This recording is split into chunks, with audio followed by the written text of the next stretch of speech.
This is KBEV Channel 6. I'm Basia Hoffman, and welcome to Meet and Greet, a half-hour educational, informative program taped weekly here in Beverly Hills for the communities of Beverly Hills and Bel Air. I'm delighted today to have a guest by the name of Al Johnson, who is an author, an educator, a fifth-degree black belt, no less, and it is delightful to have him here with us today. We're going to be meeting Al Johnson. Al, it's great to see you. Hi, Basia. How are you? It's nice good to see you again. Again. That's right. I think 11 years ago, what in fact happened was you had a television show that was syndicated. Rise and Shine. Do you remember that? Rise and Shine, but you know, you failed to mention one thing. It was on Valentine's Day. Oh, it was Valentine's Day? That's right. It was on Valentine's Day. That's right. And that's right. You were on the show because you had this wonderful book for children that was just absolutely exploding all over the place, including internationally. So we knew we had to have you on the show. Thank you so much for telling me. Thank you for having me here. Well, you know something, it comes full circle. So I'm delighted to have you because there is a book that you have written actually here, and it's coming together in harmony. Right. It says racial harmony, and it says understanding and tolerance. This is a book that Al Johnson did. He also has a teacher's guide along with this, and we'll talk more about this on the closing as well. You'll be able to have a website that you'll be able to access the book from. But in any case, I wanted to start at the beginning. Mm-hmm. You were an educator, and Correct. You still are actually. To some extent, yes. How did it all start? Well, the book itself started actually with my children's program in 1987 or 88, and it's a safety and awareness program for children, ages 5 through 15. So what I wanted to do, I wanted to encompass some racial harmony in it, coming from an overtly segregated environment in Arkansas and Missouri. I have some strong feelings about that area of humanity. And so I said, well, let me write something. So I wrote 47 poems. And it wasn't until 3 or 4 years later, someone came to me and said, that book should be in all the schools. I'm going, excuse me? I hadn't thought of it that way. So I said, well, if it's going to be in the schools, I need to write more. And I also need to put a teacher's guide with it. So 2008, 2007, first edition, 2008, second edition. We finally finished the product, and it has come to fruition. I think it's absolutely incredible. You also are the founder of Young, Alert, and Aware. That was a program designed for children and young adults that you have taught, and you have taught others to teach as well. Right. And this was on safety, alertness, and awareness. And I thought it was an incredible program. Share that with us as well. Well, Basia, that program is still ongoing. I just finished a session just 2 weeks ago in Fullerton, where I taught, there were 22 Girl Scouts ages 13 through 15, and we had a 6-hour workshop, an all-day workshop, and teaching them safety, teaching them awareness, teaching them self-confidence, teaching them things to do when there's no other responsible adult around to help them, and they really need to get out of a possible adverse situation, threatening situation. Because what I've found over the years is that most of the children, 95% of them, really don't have any other clues of things to do other than just say no, or don't talk to strangers, or just run. And that's fine, but that's not enough in today's society. I know you're very, very sensitive to all the society's woes of how interactively children are behaving right now. Yes. As to how it was when you came up, right. Which I would like to know a little bit more about when you did come up and how it was for you, and the changes throughout the years and what you're witnessing and how you've made an impact, certainly by your programs. Share with it a little bit about how it was for you coming up with the segregation and then how it has evolved. Well, it was actually confusing as a young person, because I think that's where I can put my heart and soul, and have put my heart and soul into the book and the programs, is that because as you're growing up, and I grew up in Jonesboro, Arkansas, and I think my parents at the my second grade level, moved to Kansas City, Missouri. Well, both of those places were highly, overtly segregated. The schools, the housing, the restaurants, everything. I'm going, and for a kid growing up that way, you're going, well, what's going on? Why can't I do this? Why can't I do that? And your parents always having to explain it to you. why you can't do this and why you can't do that. And for whatever reasons, the transitions have taken place over a period of time, from the 40s to the 50s. And when I talk to people about this, they say, well, you don't look old enough to have gone through all that. I says, I'm not. I'm young enough to have gone through all that. And basically, I wanted to do something with all the experiences that I've had and the transitions that I had to make to realize that all people of any particular race are not that way. I wanted to put a book out because I saw so much going on being in the secondary schools, and still today, the incidents that go on with children of different races that are very negative in some cases and very disparaging in some cases. I know that in the book, which I've read, which is fantastic. Thank you for having. Really, it's wonderful. I'm actually going to read, if I'm going to put my glasses on. Okay. But I'm going to read from the Coming Together in Harmony, the Racial Harmony, Understanding, and Tolerance book. One of the poems that I thought was incredible, and it reads this way: the skin I live in. I had little choice in choosing the color of the skin I live in. Neither did you, whether your color is black, white, yellow, brown, or a shade with a beautiful blend. The skin I live in, I wouldn't want to change, even if somehow I had the power to. You see, I'm proud of the skin I live in.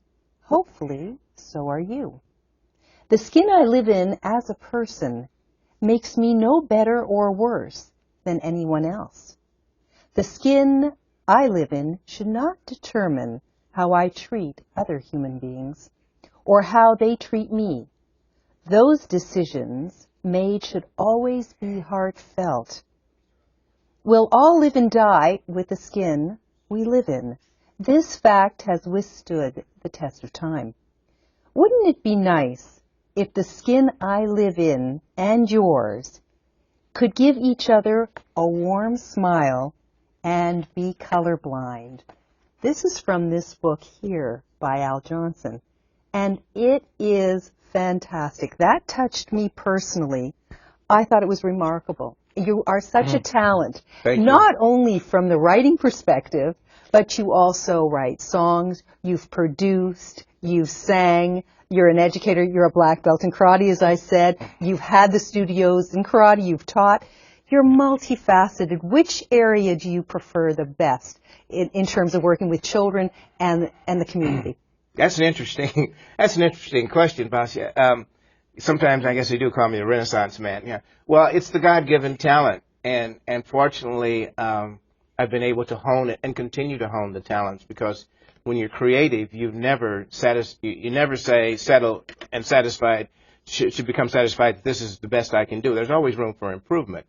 And if I had to choose, I really enjoy working with children always. The Young Alert and Aware, when I'm teaching the Young Alert and Aware program and I see these young people make transitions from being shy, from being bashful, to being possible victims, to someone that's empowered as a child, that's a tremendous, tremendous high for me. Right? In addition, I really enjoy the music studio when I'm in the music studio. I mean, when I go to the music studio, it's like, it's a total freedom. And when I'm creating lyrics and creating a song, and then when I'm singing, because I come from a very musically inclined family, I love to sing. I have a couple new albums coming out, so I'll just get that plug in. No, you please plug away. Actually, I'll do a bigger plug. George Benson is behind you, so I'll do that plug. And also the fact that for you go by Al Johnson when you're doing the writing. However, what made you choose Alfredo Leon when you sing? What was that? What's that about? Well, tell me how that came about. That came about because we wanted to add a little flair to the name, so to speak. And I've always been interested in, I guess the Hispanic culture is of interest, like all cultures are of interest to me. But I realized at some point, having a girlfriend that was Hispanic, saying, well, you know your name, my first name is Alfred. She said, you know your name in Spanish is Alfredo. I go, really? And then the middle name is Leon in English, Leon. In Spanish, it's Leon, spelled exactly the same way. So that technically is my name in Espanol. So we decided to go that route with the music, some of the music, and then go another route with the poetry and use the Al Johnson name. And you have been with the music for quite some time, and I'm really proud to say you have how many albums? Is it 2, 3? How many albums? Actually, with the 2 new ones that just came out, I have 8 albums now, and with a 9th one due, and 6 of those are vocals and 2 are instrumentals, and I don't play a note on any instrument. I just happen to work with some tremendous musicians. And all the lyrics, and I've heard many of them, all the lyrics are superb, and it's in poem form, and you have a way of writing, but it's love songs, isn't it? I do a lot of love ballads because I have another poetry book on romance, and I've been able to take a lot of those poems and just convert them because music is poetry, and so I've been able to convert them into songs, and it's just been, it's a natural for me to do that, and then so of course I have my own company, Sweet Harmony Records now, that we just started also, so we're looking to make a splash, hopefully, in the industry. And you will. I have no doubt you will. Thank I've you. seen you perform. I have no doubt you will. And as far as coming back for a moment to the kids, your foundation, your dream, Right. which was Young Alert and Aware, actually. And then from there, the influence that you yourself as a child had with your aunt. Would you like to share that, please? That was really heartfelt, and I thought, this is something that needs to be said, because you have an attachment from way back to someone very special. So. Exactly. My aunt, Basia, is really, she's probably hovering over me now as she did when I was a child. It's what kept me out of trouble. Because living in the inner city, like most inner cities in America, unfortunately, are in many cases, in many areas of the inner city, violent prone. And you could be a very innocent person and an innocent child, an innocent teenager, and walk into school, and all of a sudden you're involved with violence. I had the opportunity to join a gang. I knew all the gang members, but my aunt was so very much religiously inclined, and we went to church all the time, and she would tell me, you don't do this, you don't do that, and whenever I had the temptation to go the negative route, it was almost like she was she was there. She was right there. She was going, you can't do that, right? In spirit, she was there. And so it kind of kept me from going in that route, and fortunately enough, I was able to avoid that until I finished high school and joined the Navy. So, and she's still with me today. She's the inspiration and I think she would be very proud of me. I know she would be very proud of you. I think she would be. She would. And then, so you went to the Navy, and from the Navy, then what happened? I went to the Navy, Basia, because I wanted to get out of that environment. And at that time, that was really I wasn't a great student in high school. At that time, when you went to the segregated type of schools, if you were obviously a very sharp student, they would cater to you. If you were a average student that had potential, you kind of just did your own thing, so to speak. And I was that average student who had a lot of potential, and who did their own thing, so to speak. And I knew that my parents couldn't send me to college, and I wasn't ready for it. So I thought the only way for me to get out of there at that particular time was to join the Navy. And I was only 17 when I graduated from high school, so my aunt had to sign for me. And it was probably the best thing that ever happened at that time, because I got out of the environment, got exposed to a lot of things. And exposure to me is very important for these children, is that many times they do not get exposed to anything outside of the enclave where they live. Right. And from there, when did you decide to become an educator? What prompted you? What made you finally say, this is the area I want to be in? Education was nowhere close in my mind. I wanted to be a professional baseball player, and I played baseball, and got all the way as far as AA. With the Pittsburgh Pirates, I played. That's what I wanted to do. I didn't know. You didn't know that one. But what happened? I didn't know. Yeah, that's what I wanted to do. But I happened to be going with a lady at a particular time who had children, and she was living in L.A. And I had actually gone to junior college to play baseball and ended up flunking out after 2 years of junior college because I wasn't interested in school. And it was 4 or 5, 6 years later, she just simply told me, because I was so good with her children and so good with the kids in the neighborhood, she looked at me one day and she was just, you need to be an educator. You need to work with children. You need to teach. I'm going, what? You got to be kidding. She says, that's what you need to do. That's your calling. She says, you need to go back in school and do that. So from that point on, I did, and I thank that lady very much for steering me in that direction. And so then you became an educator of what age group and levels? I preferred the high school students. And I started off in business education. That was my bachelor's degree. And then my first real teaching job was actually at a school that was an opportunity high school in San Pedro, California, called Cooper High School for deviant teenagers. Teenagers who've been kicked out of other schools, 7th through 12th grade. And I related to them so well because they reminded me so much of what I was when I was that age, until I changed to special education. When did the karate come forth in the school? You actually had a karate studio. For 13 years. Yes. And I still teach today. Right, right. You do private lessons. Private and so lessons, forth and I teach for the street self-defense. That's great. So that you did that, and you did Young Alert and Aware. When was Young and Alert and Aware? You said it was in the 80s that it was formed. 1986. Okay. So the kids that went through that initially, and then they've grown up, do they in fact also teach and keep teaching, and so it's a cycle? Well, I have a couple of the young people who went through this program who actually assist me now, because I just couldn't do it on my own. You know, going out, giving the presentations, giving the workshops, giving the seminars. So a couple of young ladies who went through the program helped me teach the program, and they go out independently and they do a fantastic job because they know the program, they've been through the program. And my dream, and it still is my dream, is to have the program go nationally. And it is my wish for you that the program goes internationally. We spoke about it. We were thinking about Magic Johnson. And that would be a wonderful, so Magic, if you're looking at this, Al Johnson, that would be very important. No, because it's true. Namesake. That's right. That really, it's so heartfelt. It's such a wonderful program.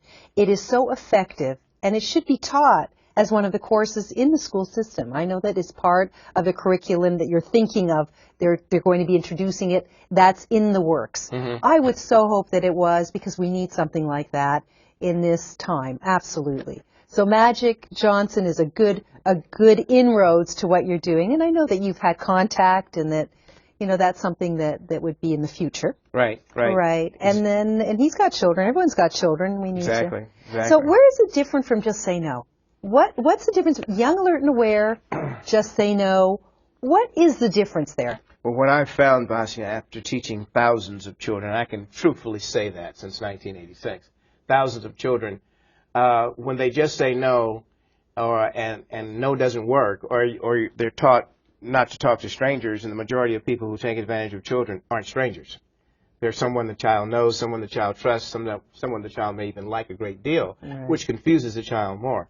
So what I do is I take what the parents teach their children, the positive parents in the home, teach them about safety and awareness, and I make it applicable for the streets. I broaden it.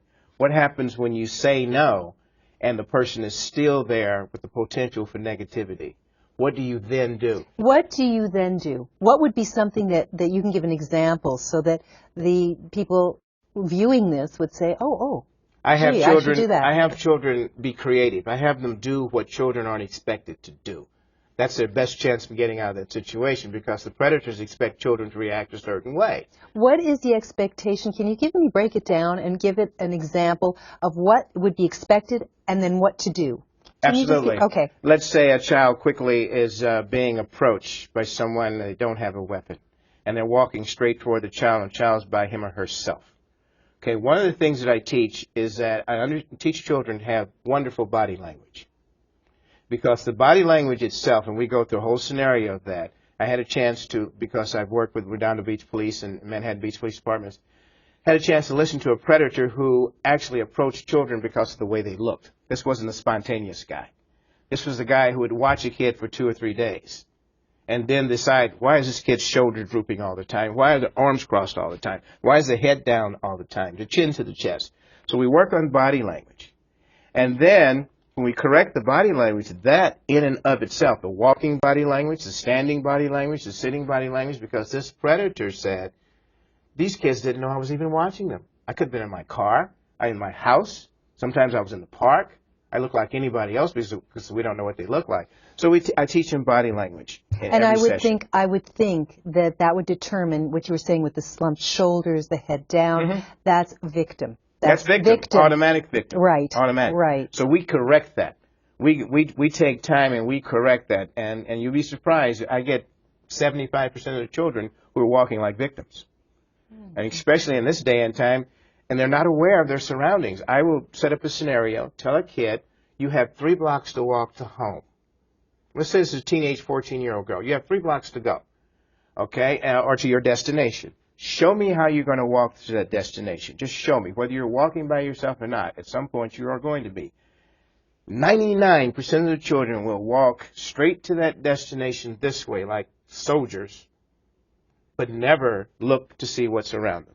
So awareness is a must. Awareness is the key. It's a must. And the other thing, too, is it true that when someone is walking with confidence, is assertive, that the predator is less likely to attack or go towards them because it would be too much trouble? That's because they're so assured of themselves that they would run or they would scream or they would do something proactively versus a child that's meek and is not sure and so forth. That's an easier target. Oh, exactly right. That's why I teach the body language. There's 3 things that normally happen when a child is taken advantage of. They're surprised. They're surprised by the situation. They're intimidated by the situation. They're confused by the situation. So if all 3 of those things happen whenever a child is taken advantage of, what I teach children to do is to do 2 of those 3 to the person that's trying to surprise and confuse them. I want them to surprise and confuse that person by doing the unexpected. And so if a child is doing the unexpected, maybe they create an imaginary uncle over in the corner. Maybe they turn to go the other way. Maybe they yell fire. Maybe they do anything that's not expected. They become actors and actresses and whatever. And they have to be trained to do that. And they have fun doing it. That's the most important part. If I had the evaluations of the program that I just finished doing, the evaluations are so heartwarming from these kids. I had so much fun. I'm more aware. I'm alert. I know what to do just in case this happens. Thank you very much, and on and on and on. It's tremendous. It's tremendous. I think what a wonderful thing for the parents, too. How often are they involved? You might have a child that might be from 8, let's say, to 12 years old. I think it's very important that the parents also be involved. I'm sure you have parents that are involved. I have parents, Basia, that watch the program. Okay. But I devised over the years a separate training program for the parents. Yeah, it's a 9-hour session on how do you keep your child safer, more aware, and more self-confident. So you need to know exactly what I'm teaching your child, so you can follow up and teach them, continue to teach them the same thing. So it becomes a lifelong cycle. It becomes life skills, vital life skills. And it's in repetition. It's so follow-up is a must. Yes. And so anyone in the community here viewing this program, if they wanted, in fact, to become involved with your program directly and wanted to be taught the effective ways of communicating to the child and the effective means of saying unexpected so they don't become a victim, where they can locate you at the end of the show in the website, is that right? Yes, Basia. They can locate me online on the website at www.youngalertandaware.com. All spelled out lowercase, including the N. Actually, I think we're fortunate enough that we have a great graphics person that I think it's just going to come under your, as we talk, I think it's just going to be viewed there for them to be able to catch that. Because it's really great. And what is there, and there's a certain time period, isn't there? How many weeks is it, or how long is the course? Well, I teach it 3 different ways. There's an overview program that, now, first of all, is ages 5 to 15, and not in the same class. 5 to 7, 8 to 10 or 11, 11 to 12, and then 13 to 15 or 12 to 15, something like that. There's an hour and a half presentation where it's just an overview. They'll get the body language. They'll get maybe the stop sign. They'll get a couple other techniques. Then there's the actual 6-hour program that's a 1-day program, the one I just finished doing with the Girl Scouts. And that's where they learn the entire Young Alert and Aware course, including some self-defense for escape purposes only. And then for those who can take the schedule and span it out for 6 weeks, there's a 6-week program, which is the same as a 6-hour program, but even a little bit more condensed. And then you have a family program, you have a parenting program, you have I'm so sorry, but you continue to have programs that are ongoing as well. Exactly. So you've got that. People can reach you for that. You also have the songs. that you have done your albums, which is yes. very exciting. I see you light up when you you talk about that. Yes. So people can see you where? Where are you currently? Well, they can see. I'm not performing now. I'm just in studio now, producing records now. But they can get an idea by looking at the website. Also for the Sweet Harmony Records website, which is sweet-harmony-romance.com. Right, but if we only have the young and alert at this moment, they can always email you that way and get the information for the albums and so forth. Absolutely. And then your books. We go back to the books, which is the original poems that I think are incredible, with the racial harmony, understanding, and tolerance. Because each of these particular poems have to do with harmony and racial integration, actually. Understanding. You've taken that Hispanic, Black. You've taken all of this. It's really incredible how you yourself have integrated everything. So I'd like to know another thing, is how long did it take you to do this? Well, Basia, there's 77 original poems in there. And it took to come to the complete finished product, I would say probably about 10 years, actually. Do you know what? I am thrilled that you have been on the show, Al. It's delightful. You'll come again and again and again. It's a pleasure. Thank you so much. Okay. Again, I'm Basia Hoffman, and thank you very much for viewing Meet and Greet. We're delighted with all your comments. You can reach us at 310-282-1444. Again, 310-282-1444. It's nice. Every week we'll be seeing you. Have a great day. Bye-bye.